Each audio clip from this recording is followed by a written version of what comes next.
Citric acid cycle ముందుగా అయితే ఛానల్ని సబ్స్క్రైబ్ చేసుకోండి, లైక్ షేర్ కామెంట్ చేయండి. కింద డిస్క్రిప్షన్లో నోట్స్ లింక్ ప్రొవైడ్ చేస్తే అక్కడికి వెళ్ళి నోట్స్ డౌన్లోడ్ చేసుకోండి. Okay, citric acid cycle it was discovered by sir Hans Krebs, hence it is also known as Krebs cycle. అంటే సర్ హ్యాన్స్ క్రెబ్స్ కనుగొనడం వల్ల దీన్ని మనం క్రెబ్స్ సైకిల్ కూడా అనొచ్చు. It is also called as TCA cycle, tricarboxylic acid cycle.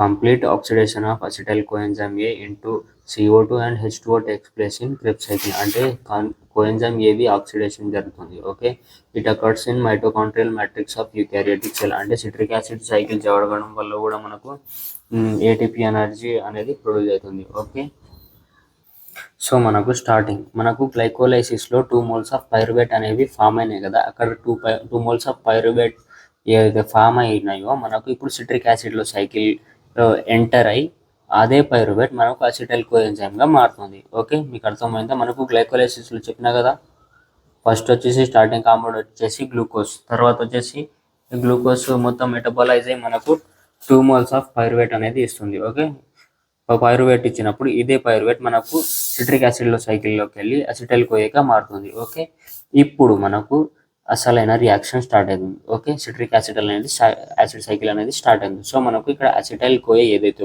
ఉంటుందో ఆక్సాలో యాసిటేట్తో మనకు combine అయ్యి in the presence of citrate synthase మనకు సిట్రేట్ అనేది ఫామ్ అవుతుంది. ఓకే, సిట్రేట్ అనేది ఇస్తుంది. సో మనకు ఇక్కడ ఏం జరుగుతుందంటే ఇక్కడ వాటర్ మాలిక్యూల్ వచ్చేసి మనకు కోఎంజైమ్ ఏదైతే ఉంటుందో దాన్ని తీసుకెళ్ళిపోతుంది. తర్వాత వచ్చేసి మనకు సిట్రేట్ ఏదైతే ఉంటుందో in the presence of aconitase enzyme మనకు సిస్ అకానిటేట్ అనేది ఫామ్ అయిపోయింది. సో మనకు ఇక్కడ వాటర్ మాలిక్యూల్ అనేది రిలీజ్ అయిపోయింది. సో వాటర్ మాలిక్యూల్ ఎక్కడ నుంచి రిలీజ్ అయిందంటే మనకు ఇక్కడ వచ్చేసి ఒక హెచ్ అండ్ ఇక్కడ OH రిలీజ్ అయిపోయింది వాటర్ మాలిక్యూల్గా. తర్వాత వచ్చేసి మనకు సిస్ అకానిటేట్ అనేది ఫామ్ అయింది in the presence of aconitase. Okay, తర్వాత వచ్చేసి మళ్ళీ ఈ సిస్ అకానిటేట్ ఏదైతే ఉంటుందో ఇన్ ద ప్రెజెన్స్ ఆఫ్ అకానిటేజ్ మనకు ఐసోసిట్రేట్ అనేది ఇస్తుంది. సో ఇది ఇచ్చినప్పుడు మనకు ఇక్కడ వాటర్ మాలిక్యూల్ అనేది మళ్ళీ యాడ్ అవుతుంది. ఇప్పుడు మనకు H గ్రూప్ అనేది పైన అటాచ్ చేయాలి, OH గ్రూప్ అనేది కింద అటాచ్ చేయాలి. సో మనకు ఐసోసిట్రేట్ అనేది ఫామ్ అయిపోతుంది. తర్వాత వచ్చేసి in the presence of ఐసోసిట్రేట్ dehydrogenase NAD place ఏదైతే ఉంటుందో మనకు NADHగా కన్వర్ట్ అయ్యి అండ్ CO2 కూడా ఎలిమినేట్ అయిపోతుంది. ఓకే, మనకు ఇక్కడ C డబల్ బాండ్ ఏదైతే ఉంటుందో మనకు ఇక్కడ ఎలిమినేట్ అయిపోయి ఇక్కడ H గ్రూప్ అనేది పైనకి వెళ్ళిపోతుంది. ఓకే, మనకు దాని వలన C డబల్ బాండ్ అనేది ఫామ్ అయిపోతుంది. సో ఈ H గ్రూప్ ఏదైతే ఉంటుందో NADతో ట్రావెల్ అయ్యి NADHగా ఫామ్ అయిపోతుంది. ఓకే, తర్వాత వచ్చేసి మనకు ఆల్ఫా క్యూటోగ్లూటరేట్ అనేది ఫామ్ అయింది కదా. తర్వాత వచ్చేసి మళ్ళీ in the presence of alpha ketoglutarate dehydrogenase enzyme మనకు సక్సినల్ కోయ అనేది ఫామ్ అయిపోతుంది. సో మనకు ఇక్కడ ఏం జరుగుతుంది, మళ్ళీ ఇక్కడ NAD ప్లస్ వచ్చి NADHగా ఫామ్ అవుతుంది అండ్ CO2 అనేది ఎలిమినేట్ అయిపోతుంది. ఓకే, మనకు CO2 ఎక్కడి నుంచి ఎలిమినేట్ అయిపోయింది, ఇక్కడ CO2 ఉంది కదా, ఇక్కడ నుంచి ఎలిమినేట్ అయిపోయింది. సో మళ్ళీ కోఎంజైమ్ ఏదో ఉందో ఇక్కడ వచ్చేసి మళ్ళీ అటాచ్ అయ్యి మనకు ఇక్కడ అటాచ్ అయిపోయింది. అది సక్సినల్ కోయగా ఫామ్ అయిపోయింది. తర్వాత వచ్చేసి in the presence of succinate thiokinase మనకు సక్సినేట్ అనేది ఫామ్ అయిపోతుంది. ఇక్కడ మనకు GDP ఏదైతే ఉంటుందో GTPగా కన్వర్ట్ అవుతుంది. మళ్ళీ ఇక్కడ కోఎంజైమ్ ఏదైతే ఉంటుందో మళ్ళీ అది రిలీజ్ అయిపోయింది. ఇక్కడ కోఎంజైమ్ లేదు. సో మనకు ఇక్కడ కోఎంజైమ్ అనేది ఎలిమినేట్ అయిపోయింది. సో యాజ్ ఇట్ ఈస్గా పైన రాసుకోండి. ఓకే, తర్వాత వచ్చేసి మనకు సక్సినేట్ డిహైడ్రోజినేస్ ఎంజైమ్ ఉండడం వల్ల ఫ్యూమరేట్ అనేది ఫామ్ అయిపోయింది. ఓకే, ఫ్యూమరేట్ ఫామ్ అయింది. మనకు ఇక్కడ ఏం జరుగుతుంది, ఒక FAD ఏదైతే ఉంటుందో మళ్ళీ FADH2 కిందకి ఫామ్ అయిపోయింది. అంటే ఇక్కడ H ఉంది, ఇక్కడ H ఉంది, ఇవి రెండు H2 ఇక్కడ నుంచి ఒక H ఇక్కడ నుంచి ఒక H అనేది వెళ్ళిపోయి మనకు FADH2 అనేది ఫామ్ అయిపోయింది. ఓకే, తర్వాత వచ్చేసి fumarate in the presence of fumarase మనకు మ్యాలెట్ అనేది ప్రొడ్యూస్ అవుతుంది. సో మనకు ఇక్కడ H2O అనేది మళ్ళీ ఇక్కడ యాడ్ అయిపోతుంది. ఓకే, మనకు ఇక్కడ H2O ఉంది కదా, OH మైనస్ కిందికి డిసోసియేట్ అవుతుంది అండ్ H+ కిందికి డిసోసియేట్ అవుతుంది. సో OH+ అనేది మనకు ఇక్కడ అటాచ్ అవుతుంది. ఓకే, ఇక్కడ అటాచ్ అయ్యి CH2 ఫామ్ అవుతుంది. తర్వాత OH గ్రూప్ ఏదైతే ఉంటుందో మళ్ళీ ఈ కార్బన్కి అటాచ్ అయ్యి ఈ ప్రోడక్ట్ అనేది మ్యాలెట్ అనేది ఫామ్ అవుతుంది. సో మనకు తర్వాత వచ్చేసి మళ్ళీ malate in the presence of malate dehydrogenase enzyme మనకు ఆక్సాలోఅసిటేట్ అనేది ఇస్తుంది. ఇక్కడ మనకు NAD+ ఏదైతే ఉంటుందో మనకు NADHగా ఫామ్ అవుతుంది. ఓకే, ఇక్కడ H గ్రూప్ ఏదైతే ఉంటుందో ఎలిమినేట్ అయిపోయి NADHగా ఫామ్ అయిపోతుంది. ఇది మనకు సిట్రిక్ యాసిడ్ సైకిల్ యొక్క పాత్వే. దీని ఎనర్జెటిక్స్ చూద్దాం ఇప్పుడు. Energetics of citric acid cycle. The following is the calculation for the number of molecules of ATP synthesized in citric acid cycle. So మనకు ఇవన్నీ ATPs అన్నమాట. 3 3 3 1 2 3 టోటల్ వచ్చేసి ATPs మనకు 15. ఇవి ఎలా ఫామ్ అయినాయి ఇప్పుడు చెప్తాను నేను నీకు. సో మనకు ఫస్ట్ వచ్చేసి పైరువేట్. సో మనకు ఇందులో మనం పైరువేట్ కూడా యాడ్ చేస్తాం.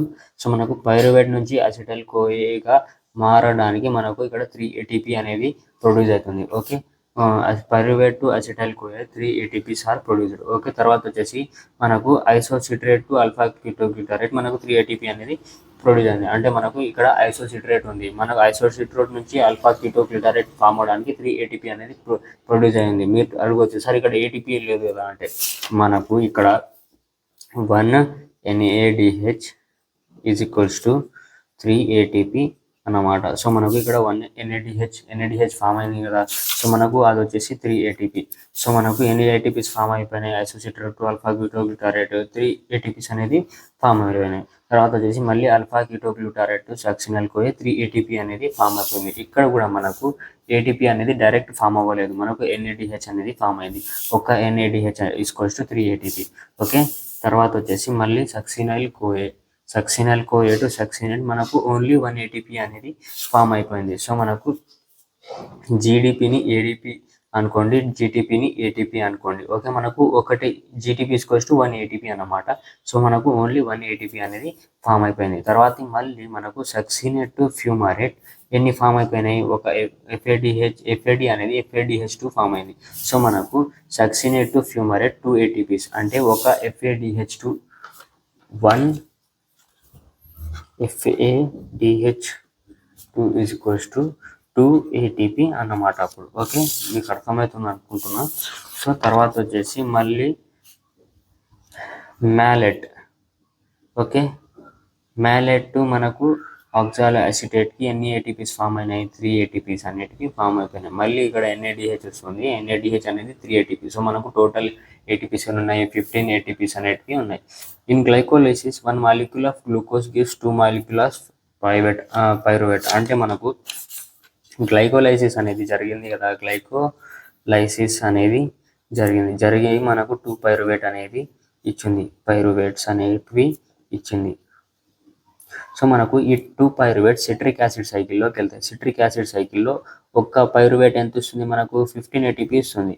ఇంకో పైరువేట్ ఎంత వస్తుంది, 15 ATP అనేది ఇస్తుంది. మనకు టోటల్ ఇప్పుడు ఇది సిట్రిక్ యాసిడ్ సైకిల్లోకి వెళ్ళి మనకు ఎన్ని ATPs ఫామ్ అయిపోయినాయి, total 30 ATP in citric acid cycle. Okay, తర్వాత పైరువేట్ ఫామ్ అయింది. పైరువేట్ ఎక్కడ ఫామ్ అయింది, గ్లైకోలైసిస్లో ఫామ్ అయింది. తర్వాత సిట్రిక్ యాసిడ్ సైకిల్లోకి వెళ్ళినాయి. ఇవి సిట్రిక్ యాసిడ్ సైకిల్లోకి వెళ్ళి ఒక పైరువేట్ అనేది 15 ATP, ఇంకో పైరువేట్ అనేది 15 ATP ఫామ్ అయినాయి. టోటల్ 30 ATP అనేది ఫామ్ అయిపోయినాయి. తర్వాత వచ్చేసి మనకు total number of ATP formed from aerobic condition of glucose is 38. అంటే మనకు ఇక్కడ టోటల్ క్యాల్కులేట్ చేయాలి. గ్లైకోలైసిస్లో మనకు టోటల్ ATP ఎన్ని ఫామ్ అయిపోయినాయి, 8 ATP ఫామ్ అయినాయి. ఓకే, తర్వాత వచ్చేసి మనకు సిట్రిక్ యాసిడ్ సైకిల్లో ఎన్ని ATP ఫామ్ అయిపోయినాయి, టోటల్ 38 ATPs మనకు ఈ రెండు పాత్వేస్లో అనేవి ఫామ్ అయిపోయినాయి. Significance of citric acid cycle, it produces high energy molecules NADH and FADH2. అంటే మనకు దీంట్లో ఎక్కువ చూసినారు కదా మీరు, NADH ప్రొడ్యూస్ అయింది. Okay, which fuel the electron transport chain to generate ATP. అంటే మనకు ఫర్ ఎగ్జాంపుల్ ఇవి NADH FADH2 ఇక్కడ ఫామ్ అయినాయి కదా, ఇవి డైరెక్ట్ ఫామ్ కావు, అంటే డైరెక్ట్ ATP కావు. NADH మనకు ఎలక్ట్రాన్ ట్రాన్స్పోర్ట్ చైన్ అనే ఒక సిస్టమ్ ఉంది, ట్రాన్స్పోర్ట్ చైన్ అనే ఒక సిస్టంలో ఉంది. ఎన్ఏడిహెచ్ ఈ ట్రాన్స్పోర్ట్ చైన్లోకి వెళ్ళిన తర్వాత, ఈ ప్రాసెస్ వెళ్ళిన తర్వాత ఎన్ఏడిహెచ్ ఏదైతే ఉంటుందో అప్పుడు మనకు ఏటీపీ ఫామ్లోకి వస్తుంది అన్నమాట. అందుకోసమే ఫ్యూయల్ అన్నాం ఇక్కడ, which fuel the electron transport to generate ATP. Okay, it integrates the metabolism of carbohydrates, fats and proteins. అంటే సిట్రిక్ యాసిడ్ సైకిల్ అనేది మనకు carbohydrate metabolism, fat metabolism and protein metabolism అనేది హెల్ప్ చేస్తుంది. Intermediates of citric acid cycle are used to synthesise various compounds. అంటే various compounds ఏవైతే ఉంటాయో దానికి కూడా సింథసైజ్ చేయడానికి యూజ్ అవుతాయి. Pyruvic acid is used for synthesis of amino acid. Acetyl-CoA is starting material for fatty acid synthesis. Okay, citric acid cycle plays an amphibolic role, that is it has both anabolic and catabolic role. అంటే anabolic pathway form లోకి వెళ్ళిపోవచ్చు, లేకపోతే catabolic pathway లోకి వెళ్ళిపోవచ్చు. Okay, CO2 is produced which is expelled as waste product through respiration. మనకు CO2 అనేది produce అయింది కదా, మనకు ఇక్కడ ఒక CO2 ప్రొడ్యూస్ అయింది, తర్వాత వచ్చేసి మళ్ళీ ఇక్కడ ఒక CO2 ప్రొడ్యూస్ అయింది. ఇవి వచ్చేసి మనకు రెస్పిరేషన్ త్రూ ఎక్సలేషన్లో బయటకు వెళ్ళిపోతాయి. ఓకే.